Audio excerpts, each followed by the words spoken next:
This video is about wheel truing.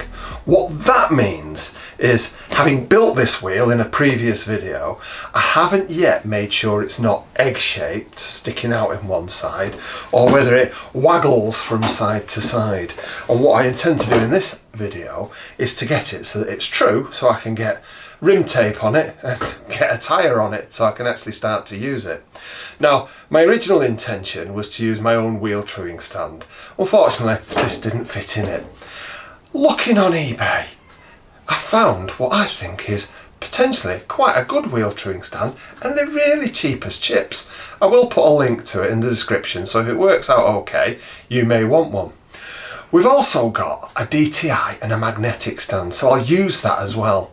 Now, I'll be honest, if you go back in the past, whenever I've trued wheels, I've put them in the forks, I'll put them in the swing arm, and I've got a pointer that I've taped to either the swing arm or the forks or whatever, and use that to true it. In this case, I'm doing it a bit more professionally, and you'd be a bit surprised to find that the actual spec for how true your wheel needs to be is probably a bit sloppier than you think. You know, there's an allowance of a couple of mil of running around and out of shape, and as these Triumph rims, and this is off my T140V Bonneville barn find, which I'm turning into a resto mod street scrambler desert sled type thing. Built in the 70s, they weren't built to such a exacting standard anyway, and on the rim there will be a part where it's actually welded, and no matter what you do, you get a little bobble there as it goes round, so you have to take that into account. Let's have a look at the truing stand that I've bought. Turned up quite quickly from eBay, so doesn't look complex. And comes with absolutely no instructions, but I'm sure it will be fine. Let's do the usual YouTube trick of, and there you go, just like magic, I built it up. Very easy to screw them in, and there's two positions. I ummed and ahed where to put the washers, this side or that side. I'm not sure I got it right in the end, but I don't think it really matters. Looks okay. Let's see if the wheel will go on it now. Now, this is literally the first time I've ever used this, so if I do things wrong, you can always put me right in the comments. But I suspect it's going to be okay. There's a little Allen key to undo these, and the interesting thing is they have a O-ring on the outside. Not quite sure why, but quite simply, let's perhaps just hold it in place while you're doing this. Simply, it goes through.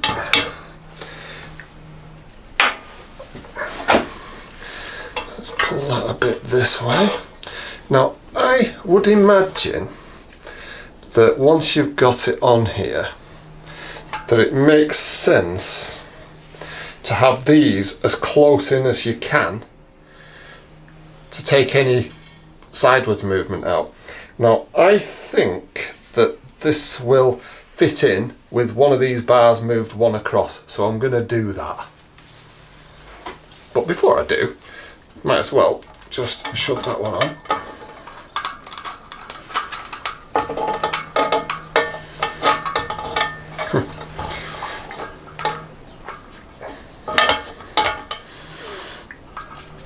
Maybe not.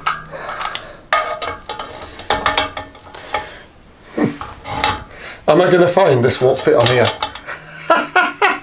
Oh, that's hilarious. Let's have a fiddle about. I'm sure I'll sort something out. I'm not using this stand in the way it's intended to be used, mainly because I've already put the spacers in on the rear wheel, and if you know with these Triumphs, these actually are a bit of an interference fit on the tube in the middle, so I don't really want to take them out. I could take them out and actually have this go onto the centre of the bearing. However, having set the stand with the two things in the middle and put these in so that it centres the actual spacers, these are not going to turn, but the bearing for the wheels are still doing what they would do if they were in the swing arm.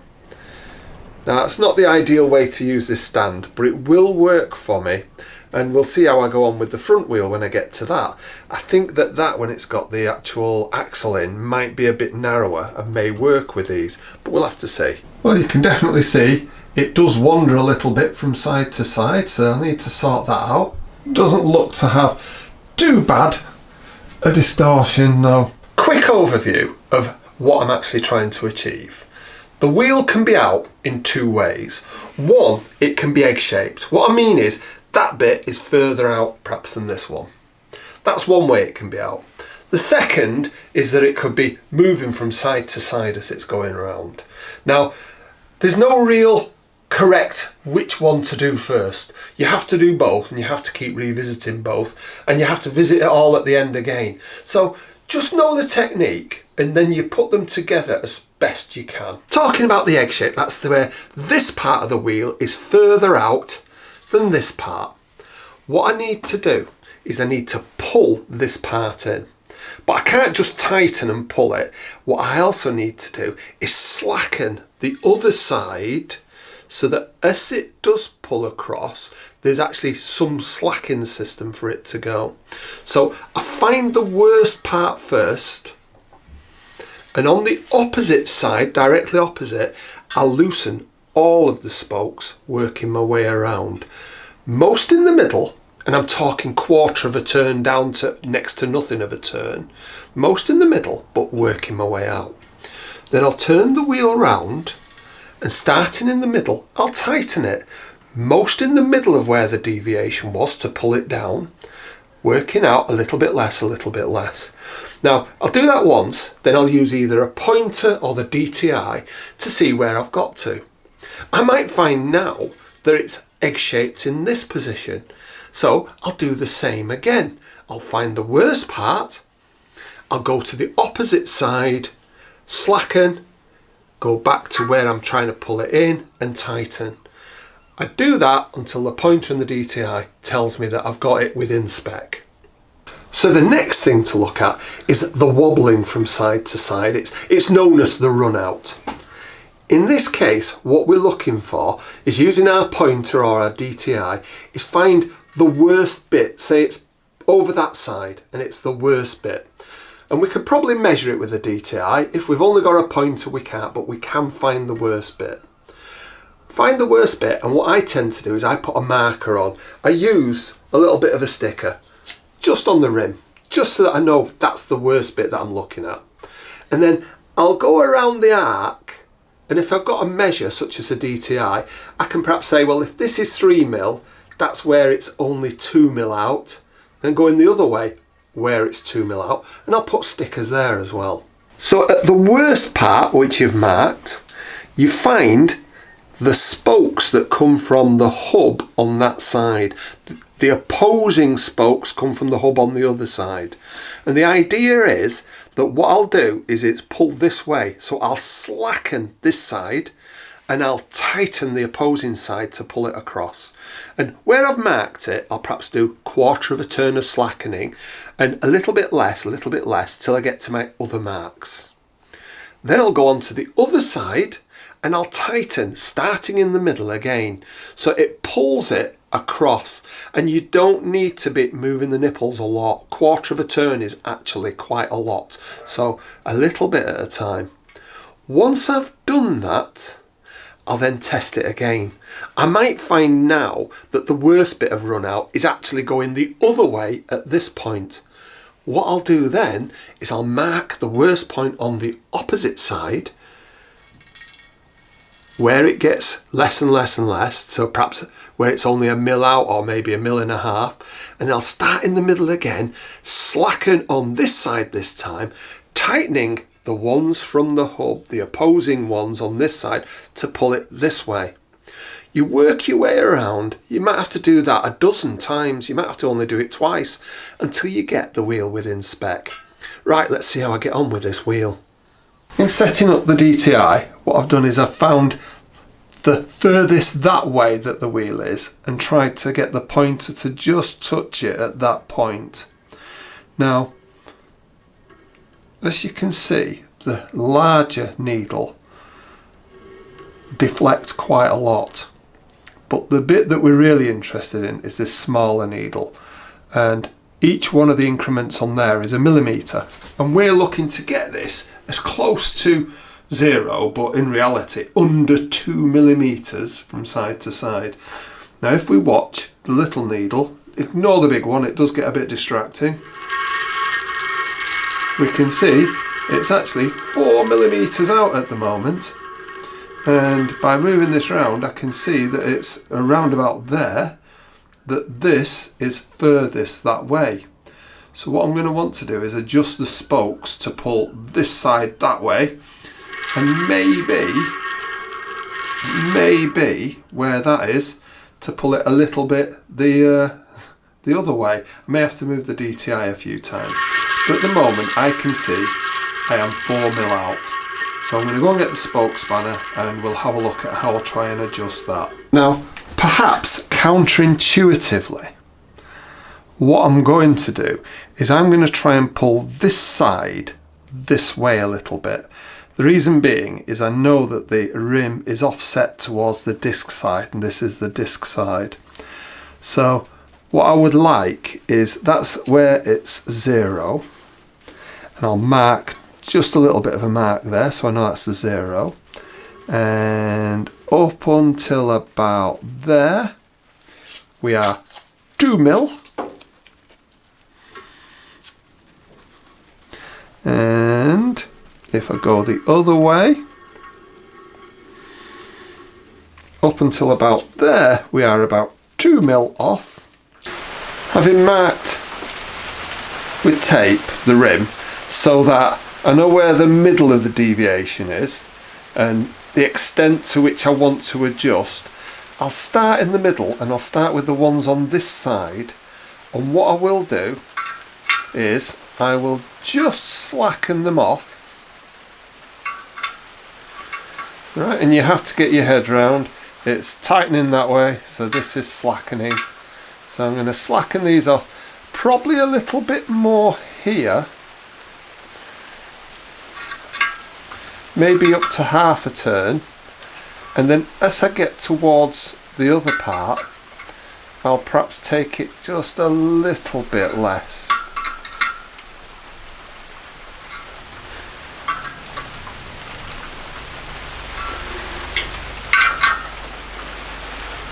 So starting at the middle,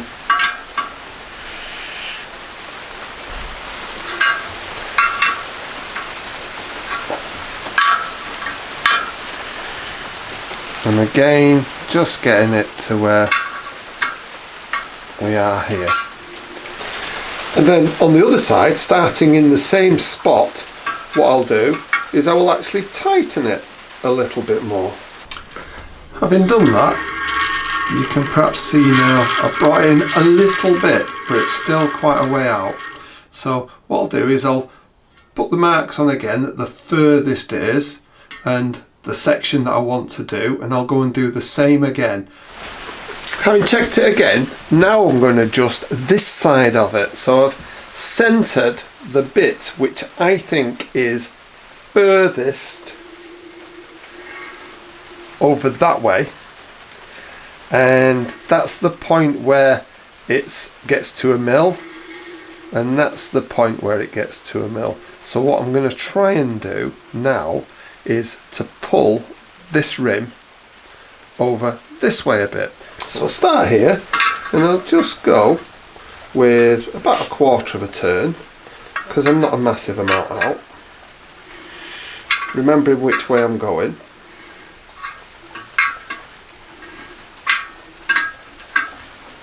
And perhaps a little bit less as you get towards the ends.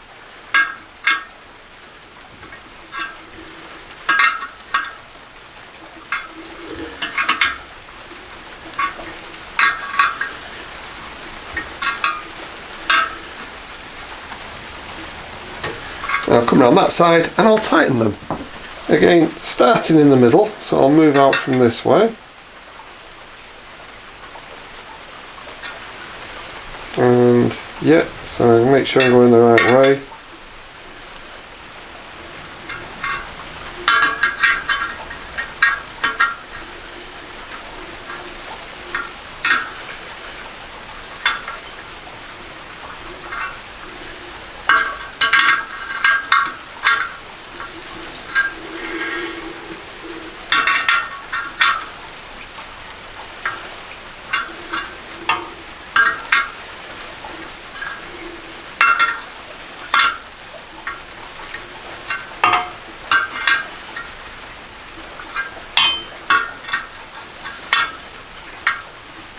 and I'll go and check again. Did another round of tightening and slackening, or slackening and tightening, and I've got it so it's zeroed on there, and we're looking at the little one, not the big one again. So if you look now,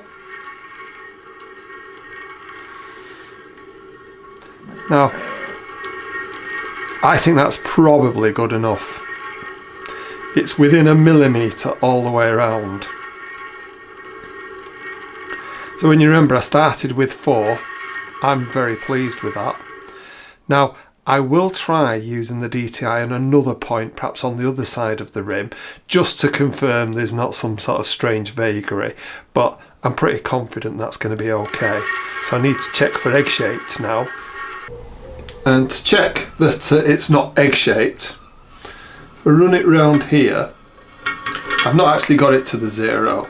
It starts, the narrowest one is about the 1. If you look, it doesn't get beyond 2.5 and back to 1, so it's 1.5 mil or so ovoid, or however you want to call it. Now I will tighten all the spokes and check them again, and then I'll go through this process again. If I was going to try to actually adjust this, or needed to adjust it, what I would do is where the 1 is, I would be tightening at this end, and where the 2.5 is, I would be slackening there to pull the rim across on the hub. I think that that's well within spec. As a final check for whether it's egg-shaped, what I've done is I've set it so that instead of being at 0, it's at the 2 mil. And I've also zeroed the longer pointer. That way, no matter which way it goes, I can judge how far the deflection each way is. So if I check where I'm at with it and take it on a full rotation, so you can see it's less than a mil out there. Those little junks, clinks, are where it goes over a lump or something, and it isn't actually much of a lump. So we're less than a mil, just about a mil there, and it's going back to the 2. So overall it's just about a mil out. Now I'll be honest, I will probably keep playing with it, and the reality is you get it to about here and you keep playing and you change it and it doesn't actually get very much better, or it hasn't done for me. I'm sure that, you know, more professional wheel builders would get it better than that. So I'm pretty happy with that. I'm going to stick with that, notwithstanding what I just said. And I'll check the run out to the side again now and see where we're at with that. After lots and lots of fiddling, and I've got it zeroed on pretty much on the 2. So if I take it a full revolution now, I've got the S and the D there.